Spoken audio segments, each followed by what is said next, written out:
तर विद्यार्थ्यांनो एका स्पेशल आणि फ्रेश या सुपर क्लासमध्ये आपले सर्वांचेच मनापासून स्वागत आहे। सुपर क्लासमध्ये आज आपण महाराष्ट्रातील येणाऱ्या सर्वच भरतीसाठी अतिशय संभाव्य असणारे जनरल नॉलेज कव्हर करणार आहोत आणि त्या कारणास्तव या सुपर क्लासला सर्वांना सुरूपासून शेवटपर्यंत नक्कीच पाहायचं आहे। हा अतिशय महत्त्वाचा सुपर क्लास होणार आहे आपल्या सर्वांसाठी। तसेच विद्यार्थ्यांनो या सुपर क्लासला सुरू करण्यापूर्वी आपल्याकडे एक रिक्वेस्ट आहे की आपण जर चॅनलवर नवीन आला असाल तर या चॅनलला आताच लगेच सबस्क्राइब करून घ्यायचं आहे। तसेच या सुपर क्लासला आता एक लाईक नक्कीच करायचं आहे। लाईक आणि सबस्क्राइब जर आपण या सुपर क्लासला केले तर विद्यार्थ्यांनो पुढची सुपर क्लास जेव्हा कधी मी अपलोड करेल त्याचे नोटिफिकेशन अपलोड करतात तुमच्या स्मार्टफोनवर मिळून जाईल। त्या कारणास्तव लाईक आणि सबस्क्राइब करणं गरजेचं आहे, करून घ्या।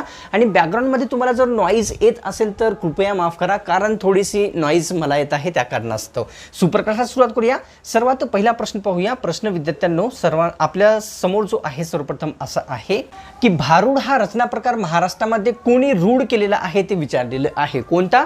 तर भारूड हा रचना प्रकार। तर ऑप्शन मध्ये आहेत संत तुकाराम महाराज, संत ज्ञानेश्वर महाराज, संत एकनाथ महाराज किंवा संत जनाबाई। तर ऑप्शन क्रमांक 3 योग्य आहे। संत एकनाथ महाराज यांनी भारूड हा रचना प्रकार विद्यार्थ्यांनो महाराष्ट्रामध्ये रूढ केलेला आपल्या सर्वांना दिसून येतो। तर घेऊया पुढचा प्रश्न काय राहील ते। प्रश्न दुसरा या ठिकाणी असा आहे की ताग पिकवणारा प्रदेश कोणत्या नदीच्या खोऱ्यामध्ये येतो ते आपल्याला सांगायचं आहे। कोणता? तर ताग पिकवणारा प्रदेश विचारलेला आहे। यमुना, गंगा, गंगोत्री किंवा कावेरी। तर ऑप्शन क्रमांक विद्यार्थ्यांनो आपल्यासमोर 2 या ठिकाणी योग्य राहणार आहे। जो गंगा नदी आहे या नदीच्या खोऱ्यामध्ये ताग पिकवणारा प्रदेश हा स्थित झालेला आपल्या सर्वांना दिसून येतो। तर घेऊया पुढचा प्रश्न। प्रश्न या ठिकाणी तिसरा आपल्या समोर असा आहे, महाराष्ट्र राज्याचे पावसाळी अधिवेशन कोठे भरते ते विचारलेलं आहे। कोणते? तर पावसाळी अधिवेशन विचारलेली आहे। दिल्ली, नागपूर, पुणे किंवा मुंबई। तर ऑप्शन क्रमांक 4 योग्य आहे विद्यार्थ्यांनो। मुंबई या ठिकाणी जे आहे आपल्या राज्याचे पावसाळी अधिवेशन जे आहे भरवले जात असते। तर घेऊया पुढचा प्रश्न। प्रश्न या ठिकाणी पाहूया चौथ्या क्रमांकाचा काय आहे। महाराष्ट्र राज्याचे आता या ठिकाणी हिवाळी अधिवेशन विचारलेले आहे की कोणत्या ठिकाणी भरते। पूर्वी आपण पाहिले पावसाळी, आता या ठिकाणी पाहणार आहोत हिवाळी अधिवेशन। दिल्ली, नागपूर, पुणे किंवा मुंबई। तर ऑप्शन क्रमांक विद्यार्थ्यांनो 2 योग्य आहे। नागपूर या ठिकाणी जे आहे महाराष्ट्र राज्याचे हिवाळी अधिवेशन मिळते। नागपूर ही आपल्या महाराष्ट्र राज्याची उपराजधानी आहे। घेऊया पुढचा प्रश्न। प्रश्न 5व्या क्रमांकाचा असा आहे की दगडी कोळशाच्या खाणी कोणत्या जिल्ह्यामध्ये आढळतात दिलेल्या पर्यायापैकी आपल्याला विचारलेलं आहे। कोणत्या? दगडी कोळशाच्या खाणी। नंदुरबार, वाशिम, चंद्रपूर किंवा जळगाव। तर ऑप्शन क्रमांक 3 योग्य आहे। चंद्रपूर या ठिकाणी या जिल्ह्यामध्ये दगडी कोळशाच्या खाणी आपल्याला असलेल्या पाहाव्यास मिळतात। तर घेऊया पुढचा प्रश्न। प्रश्न 6वा असा आहे की रंगरेषा व्यंगरेषा हे पुस्तक कोणत्या व्यक्तींनी लिहिलेले आहे। पुस्तकाचे नाव आहे विद्यार्थ्यांनो रंगरेषा व्यंगरेषा। तर इरावती कर्वे, मंगेश तेंडुलकर, बहिणाबाई चौधरी किंवा विश्वास पाटील। तर ऑप्शन क्रमांक 2 योग्य आहे। मंगेश तेंडुलकर यांनी रंगरेषा व्यंगरेषा हे पुस्तक लिहिलेले दिसून येते। तर घेऊया पुढचा प्रश्न। प्रश्न 7वा असा आहे की प्रकाश एका सेकंदाला किती किलोमीटर दूर जातो ते विचारलेलं आहे। या युनिवर्समध्ये या ठिकाणी सर्वात जास्त जी गती आहे ती कोणाची? तर प्रकाशाची गती आहे। प्रकाशाच्या पेक्षा जास्त गतीने काहीही चालू शकत नाही। तर प्रकाश जो आहे प्रति सेकंदाला किती किलोमीटर जातो? 3 लाख, 2 लाख, 4 लाख किंवा 5 लाख। तर विद्यार्थ्यांनो ऑप्शन क्रमांक 1 योग्य आहे। 3,84,000 किलोमीटर जो आहे विद्यार्थ्यांनो प्रकाश प्रति सेकंदाला दूर जात असतो। तर घेऊया पुढचा प्रश्न। प्रश्न 8वा या ठिकाणी असा आहे की भारतामध्ये सर्वात उंच धबधबा खालीलपैकी कोणता आहे। सर्वात उंच असलेला धबधबा विचारलेलं आहे। नारायण, जोग, शिवसमुद्र, कपिलधारा। तर ऑप्शन क्रमांक या ठिकाणी 2 योग्य आहे विद्यार्थ्यांनो। जोग धबधबा जो आहे भारतातील सर्वात उंच असलेला एक दिसून आपल्या सर्वांना येतो। तर घेऊया पुढचा प्रश्न। प्रश्न या ठिकाणी 9व्या क्रमांकाचा असा आहे की जालियनवाला बागेमध्ये कशाच्या निषेधार्थ सभा बोलवण्यात आलेली होती विचारलेलं आहे। अतिशय महत्त्वाची जी घटना घडलेली होती म्हणजेच निर्गुण घटना घडलेली होती जालियनवाला बागेमध्ये।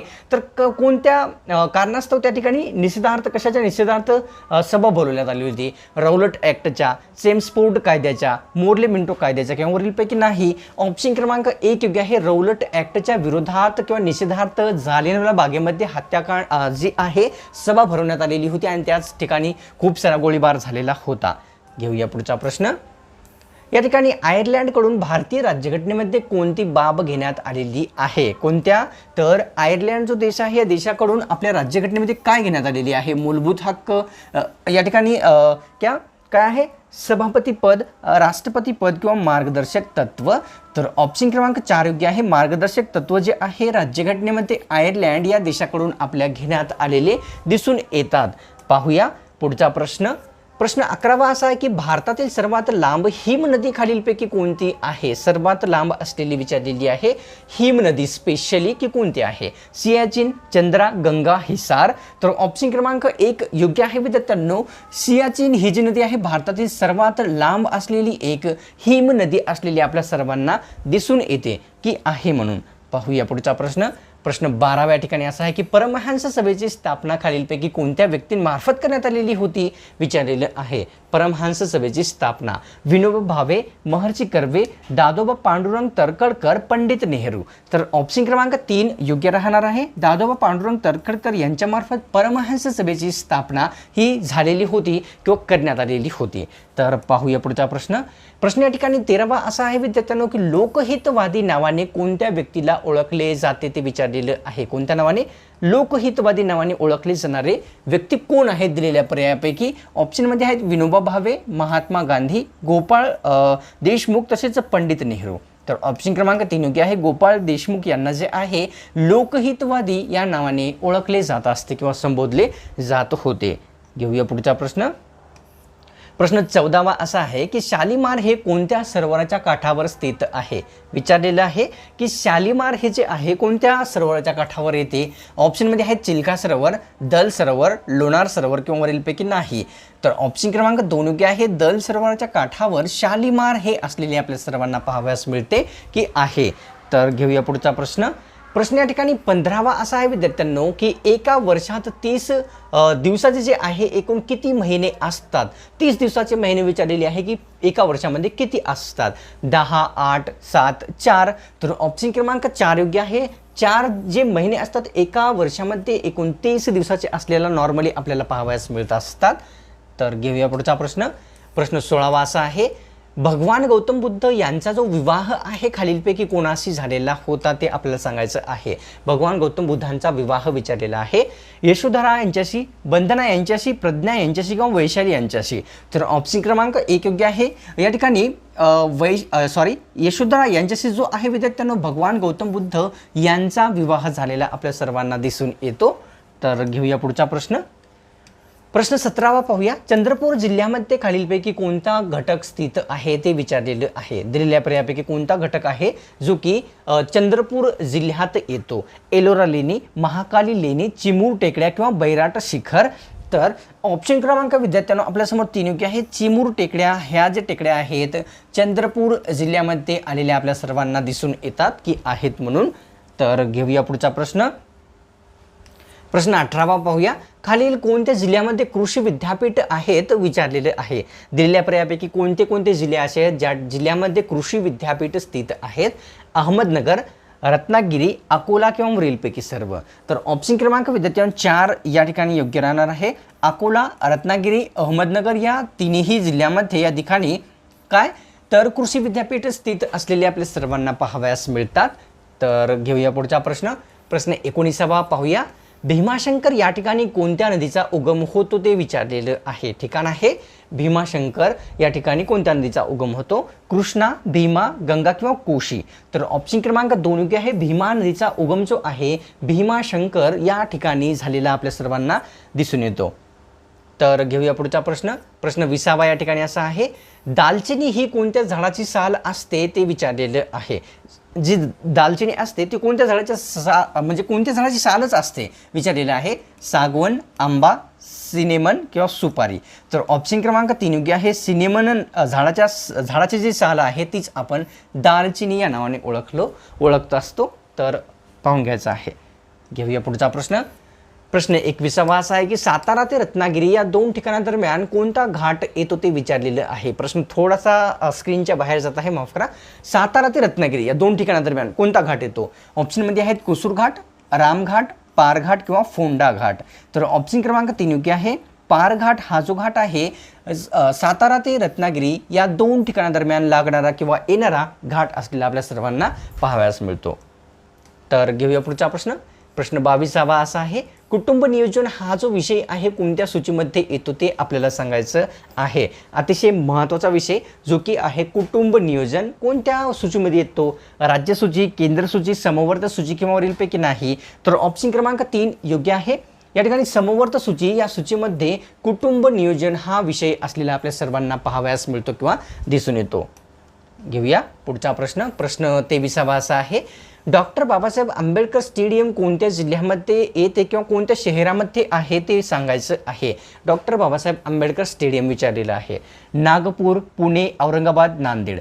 तर ऑप्शन क्रमांक विद्यार्थ्यांना 2 योग्य आहे. पुणे या शहरामध्ये डॉक्टर बाबासाहेब आंबेडकर स्टेडियम स्थित असलेले आपल्या सर्वांना दिसून येते. तर घेऊया पुढचा प्रश्न. प्रश्न या ठिकाणी 24वा असा आहे, डॉक्टर बाबासाहेब आंबेडकर स्टेडियम जे पुणे या शहरामध्ये आहे तर ते दिलेल्या पर्यायापैकी कोणत्या स्टेडियमपेक्षा मोठे आहे ते आपल्याला सांगायचं आहे. मोठे कोणत्या स्टेडियमपेक्षा आहे डॉक्टर बाबासाहेब आंबेडकर स्टेडियम? तर पर्यायामध्ये आहेत Narendra Modi stadium, Wankhede stadium, Chennai stadium किंवा वरीलपैकी सर्वच. तर ऑप्शन क्रमांक 2 योग्य आहे. वानखेडे स्टेडियमपेक्षा पुणे या शहरामध्ये असलेले डॉक्टर बाबासाहेब आंबेडकर स्टेडियम हे मोठे असलेले दिसून येते. तर घेऊया पुढचा प्रश्न काय राहणार आहे. आणि हे नरेंद्र मोदी स्टेडियम जे आहे विद्यार्थ्यांनो डॉक्टर बाबासाहेब आंबेडकर स्टेडियमपेक्षाही मोठे आहे. तर घेऊया पुढचा प्रश्न. प्रश्न 25वा असा आहे, भारतात सौर ऊर्जेचे उत्पादन सर्वाधिक कुठे होते आपल्याला सांगायचं आहे. सौर ऊर्जेचे उत्पादन कोणत्या राज्यात सर्वात जास्त होते? राजस्थान, केरळ, गुजरात, तामिळनाडू. तर ऑप्शन क्रमांक 1 योग्य आहे. राजस्थान राज्यामध्ये सौर ऊर्जेचे उत्पादन भारतातील इतर राज्यापेक्षा सर्वात जास्त होताना आपल्या सर्वांना दिसून येते. घेऊया पुढचा प्रश्न. प्रश्न 26वा असा आहे, खालीलपैकी कोणकोणती शीतरक्ती प्राणी आहेत ते आपल्याला सांगायचं आहे. शीतरक्ती प्राणी विचारलेले आहेत. दिलेल्या पर्यायापैकी कोणते आहेत? कासव, साप, मगर किंवा वरीलपैकी सर्व. तर ऑप्शन क्रमांक 4 या ठिकाणी योग्य राहणार आहे. वरीलपैकी सर्वच म्हणजे मगर, तसेच साप, तसेच कासव हे तिन्ही हे जे प्राणी आहेत विद्यार्थ्यांनंतर काय आहेत? हे शीतरक्ती प्राणी असलेले आपल्या सर्वांना दिसून येतात की आहेत म्हणून. घेऊया प्रश्न 27वा काय आहे, महाराष्ट्र भारताच्या कोणत्या भागामध्ये स्थित आहे ते आपल्याला सांगायचं आहे. आपले राज्य जे भारताच्या कोणत्या भागामध्ये येते? पूर्व, पश्चिम, उत्तर, दक्षिण. तर ऑप्शन क्रमांक 2 या ठिकाणी योग्य आहे विद्यार्थ्यांनो. पश्चिम भागामध्ये जे आहे आपले महाराष्ट्र राज्य भारताच्या स्थित असलेले आपल्या सर्वांना पाहावयास मिळते. घेऊया पुढचा प्रश्न. प्रश्न 28वा असा आहे, रायनोस्कोप हे खालीलपैकी कोणत्या अवयवाचे परीक्षण करण्याचे उपकरण आहे ते आपल्याला सांगायचं आहे. कोणते उपकरण आहे? रायनोस्कोप हे डोळ्याचे, नाकाचे, कानाचे किंवा घशाचे. तर ऑप्शन क्रमांक 2 योग्य आहे. रायनोस्कोप हे जे उपकरण असते ते नाकाचे परीक्षण करण्याचे हे एक उपकरण असलेले आपल्या सर्वांना पाहावयास मिळते. तर घेऊया पुढचा प्रश्न. प्रश्न 29वा काय आहे पाहूया विद्यार्थ्यांनो. प्रश्न असा आहे, भारतरत्न पुरस्कार कशाने बनवलेला असतो ते आपल्याला विचारलेलं आहे. जे की अतिशय महत्त्वाचा पुरस्कार आहे. भारतरत्न कशाने बनवलेला असतो? तांबे, पितळ, पारा किंवा जस्त. तर ऑप्शन क्रमांक 1 योग्य आहे. तांब्यापासून जे आहे विद्यार्थ्यांनो भारतरत्न हा पुरस्कार तयार केला जात असतो हे आपल्याला माहीत असावे. तर घेऊया पुढचा प्रश्न. प्रश्न 30वा या ठिकाणी पाहूया काय आहे. सिंधू संस्कृतीमध्ये कोणत्या देवताला विशेष प्राधान्य दिले जात होते ते आपल्याला सांगायचं आहे. कोणत्या संस्कृतीमध्ये? सिंधू संस्कृतीमध्ये कशास प्राधान्य सर्वात जास्त देण्यात येत होते? शिवदेवता, गणेश देवता, देवी किंवा वरीलपैकी नाही. ऑप्शन क्रमांक 1 योग्य आहे. शिवदेवताला जो आहे सिंधू संस्कृतीमध्ये विशेष प्राधान्य दिले जात होते किंवा देताना आपल्या सर्वांना दिसून येते हे लक्षात घ्यायचं आहे. सुपर क्लासला विद्यार्थ्यांनो आता काय करायचं आहे, या एक लाईक करण्याची वेळ आलेली आहे. तुरंत म्हणजे आता लगेच आपल्याला सुपर क्लासला एक लाईक नक्कीच करून घ्यायचं आहे. तसेच तुम्ही या चॅनलवर नवीन आला असाल तर काय करायचं आहे, या चॅनलला सबस्क्राईब लगेच करून घ्यायचं आहे. सबस्क्राईब केले तर पुढचा सुपर क्लास मी जेव्हा कधी अपलोड करेल त्याची नोटिफिकेशन अपलोड करता तुमच्या स्मार्टफोनवर मिळून जाईल. त्या कारणास्तव लाईक आणि सबस्क्राईब करणं अतिशय महत्त्वाचं आहे. तर लगेच करून घ्यायचं आहे विद्यार्थ्यांनो. तसेच आपल्याला हा सुपर क्लास कशा प्रकारे वाटला तो खाली जाऊन कॉमेंट करून नक्कीच कळवायचा आहे की कशा प्रकारचा सुपर क्लास आजचा होता. तर मिळतो का स्पेशल आणि फ्रेश सुपर क्लासमध्ये.